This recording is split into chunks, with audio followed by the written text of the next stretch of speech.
Hello बच्चों, स्वागत है आपका गवर्नमेंट एग्जाम्स अड्डा में।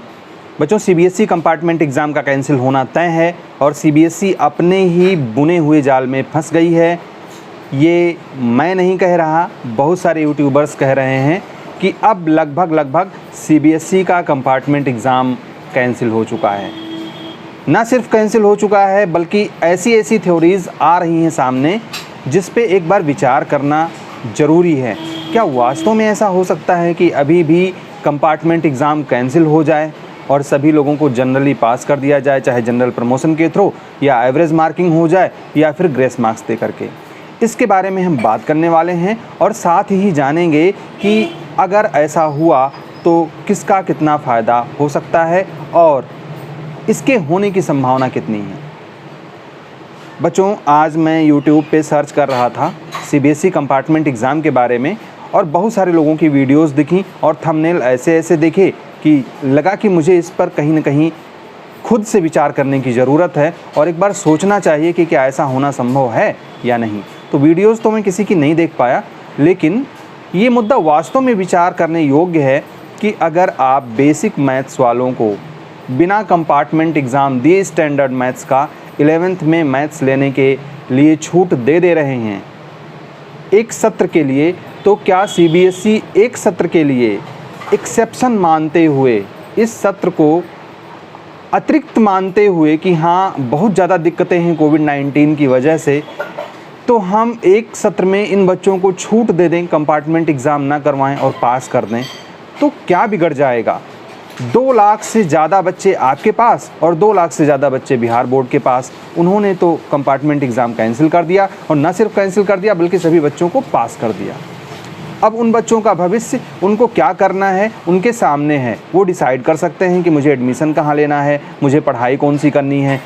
अभी सीबीएसई के जितने बच्चे हैं जिनका कंपार्टमेंट एग्ज़ाम है, 10th में 1 लाख से ज़्यादा हैं और 12th में 1 लाख से कम है, तो इन बच्चों के सामने सबसे बड़ी उहापोह की कंडीशन तो यही है कि हमारा एडमिशन कैसे होगा। अगर आप सितंबर में परीक्षा करवाते हैं, अक्टूबर में आपका रिज़ल्ट आएगा, तब तक तो हर जगह एडमिशन क्लोज़ हो चुका होगा जितने कॉलेजेस हैं। मतलब 12th वालों के लिए तो दिक्कत ऑलरेडी तब भी रहेगी, साल बर्बाद होने के कगार पे खड़े हैं वो। दूसरी बात, 10th वाले बच्चों के भी अगर वो पास हो जाते हैं, अक्टूबर में रिजल्ट आता है, तो ज़्यादातर स्कूलों में एडमिशन बंद हो गया होगा क्योंकि वहाँ पे सीट्स या तो फुल हो गई होंगी और या तो वो लोग एडमिशन लेना बंद कर देंगे, क्योंकि अक्टूबर में किसी का एडमिशन होगा तो क्या कोर्स पढ़ेगा, कौन सा सिलेबस वो तैयार करेगा। तो ये सारी चीज़ें वास्तव में सोचने योग्य हैं और मुझे लगता है कि सीबीएसई को गंभीर होकर के इसके बारे में सोचना चाहिए। लेकिन हुआ क्या, सुप्रीम कोर्ट में याचिका दाखिल हुई, सुप्रीम कोर्ट ने मामला रीडायरेक्ट कर दिया फिर से सीबीएसई के पास में कि आप इस पर डिसीज़न लो एप्रोप्रिएटली कहते टाइम उसने ये कहा कि जो कानून की निगाह में सही हो उसको ध्यान में रखते हुए आपको निर्णय लेना है। बाकी आगे जो हुआ वो तो सबको पता है। सीबीएसई ने 6-7 नियमों का उल्लेख किया और बता दिया कि नहीं, इसके आधार पर हम एग्ज़ाम ले सकते हैं। अब बच्चों, ये गवर्नमेंट है, गवर्नमेंट ने अगर कुछ भी सोच लिया तो कुछ भी कर सकती है। जब लॉकडाउन 20, 25, 50 केसेस थे, उस टाइम पे लॉकडाउन था। अब 60,000 की संख्या में केसेस निकल रहे हैं, उससे ज़्यादा केस निकल रहे हैं, अब अनलॉक है। डाउटनेट पर होगा अब आपके सभी मैथ्स, फिजिक्स, केमिस्ट्री और बायोलॉजी डाउट्स का सफाया। बस अपने क्वेश्चन की फोटो खींचे, क्रॉप करें और सबमिट करें। 3 सेकंड के अंदर पाएं उसका वीडियो सॉल्यूशन। क्लास 6 से क्लास 12 एवं नीट, आईआईटी, जेई मेंस और एडवांस लेवल तक आज ही डाउनलोड करें Doubtnut app. Link video description में। डाउट हो तो डाउट नेट करो। बच्चों, आज यूपी में लॉकडाउन रहता है। शनिवार और रविवार के दिन संपूर्ण लॉकडाउन होता है पूरे स्टेट में। फिर भी राज्य सरकार ने ये निर्णय लिया है कि हम बीएड की एंट्रेंस एग्ज़ाम, जो बीएड का एंट्रेंस एग्ज़ाम है वो करवाएंगे और आज बहुत सारे बच्चे ना चाहते हुए बीएड एंट्रेंस एग्ज़ामिनेशन के लिए अपने घर से बाहर हैं, एंट्रेंस एग्ज़ाम आज दे रहे हैं। और ये संख्या थोड़ी सी नहीं है, लाखों में संख्या है। यही नहीं, 16 अगस्त को खंड शिक्षा अधिकारी यानी बीईओ का पेपर प्रस्तावित है और उसमें भी लाखों की संख्या में बच्चे एग्ज़ाम देने वाले हैं। तो बच्चों, ये तो गवर्नमेंट है, अगर ये चाह लेगी तो परीक्षा करवाएगी, इसमें हमारा आपका कोई भी वश चलने वाला नहीं है। अगर आप वास्तव में चाह रहे हो कि आपका एग्ज़ाम कैंसिल हो तो सिर्फ एक चारा बचा है जो आपका एग्ज़ाम कैंसिल करवा सकता है और वह है सुप्रीम कोर्ट। एक बार गए हो, वहाँ से सुप्रीम कोर्ट ने आपकी बात नहीं सुनी।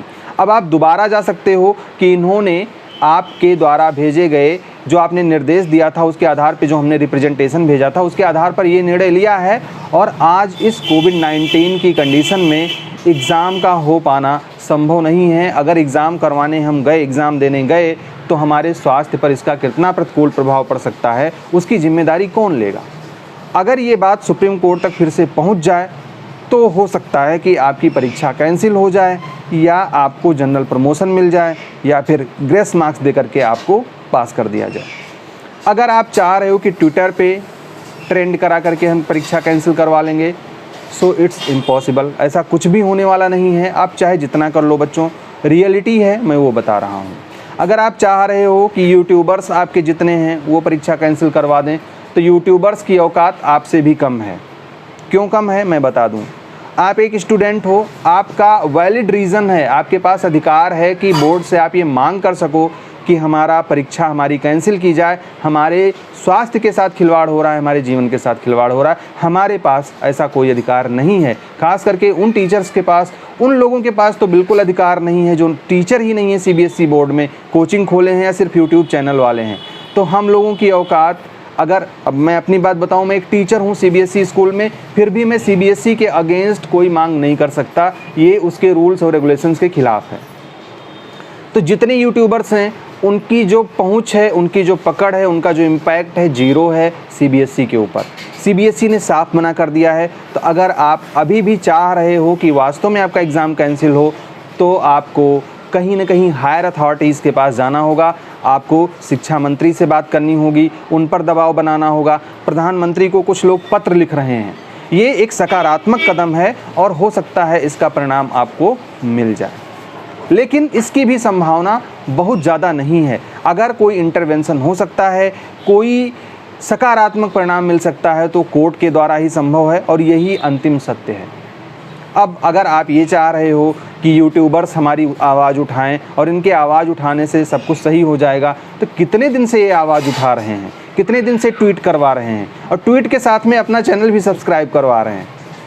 अरे किसी का चैनल सब्सक्राइब करने से उसका आपका एग्ज़ाम कैंसिल हो जाएगा। इन सब मूर्खताओं में मत पड़ो। पहली चीज़, पहला काम आपको करना है कि अपनी तैयारी जारी रखो, अपनी पढ़ाई करते रहो, और जब आपको टाइम मिले तो एक सकारात्मक काम करो। कुछ लोगों का ग्रुप बनाओ। अगर आपको लगता है कि आपकी बात नहीं सुनी जा रही है, तो कोर्ट एक लास्ट विकल्प है। वहाँ पर जाओगे तो निश्चित रूप से आपकी बात सुनी जाएगी। अगर आप इधर उधर अपना समय व्यर्थ गंवाओगे तो कुछ भी होने वाला बच्चों नहीं है। यूट्यूबर्स के चक्कर में मत पड़ना। किसी के भी कहने से एग्ज़ाम कैंसिल होने वाला नहीं है। ये आपका एफर्ट है। आप अगर चाहोगे तो कुछ भी करवा सकते हो। यूट्यूबर्स तो चाह रहे हैं कि एग्ज़ाम हो ना हो, जैसे भी हो, डरा डरा के हम व्यूज़ लेते रहेंगे। रोज़ बताएंगे एग्ज़ाम कैंसिल होगा होगा होगा, रोएंगे, चिल्लाएंगे, हाथ फैला फैला के बात करेंगे और कुछ नहीं होगा। तो रियलिटी यही है। अगर सकारात्मक करना है तो आपको आगे आना होगा और उसके लिए न्यायपालिका से गुहार लगानी होगी। अब बाकी आप पर डिपेंडेंट है। कुछ दिन के अंदर नोटिफिकेशन आ जाएगा। नोटिफिकेशन कब आएगा इस पर मैं शाम को एक वीडियो डाल दूंगा, और वो सही है, नोटिफिकेशन आने वाला है, उसके पहले आपको कुछ करना होगा। तो हमारी तरफ से बस आपको यही सलाह थी। बाकी आप बुद्धिमान हो बच्चों, जो आपको अच्छा लगेगा वो करोगे ही। हमारा काम था आपको सलाह देना और उचित सलाह देना। बाकी आप लोगों के लिए हमारी तरफ से ढेर सारी शुभकामनाएं। आप स्वस्थ रहें, प्रसन्न रहें और सदा अपने जीवन में खुश रहें। इन्हीं शुभकामनाओं के साथ all the best. May God bless you. Thank you for watching this video.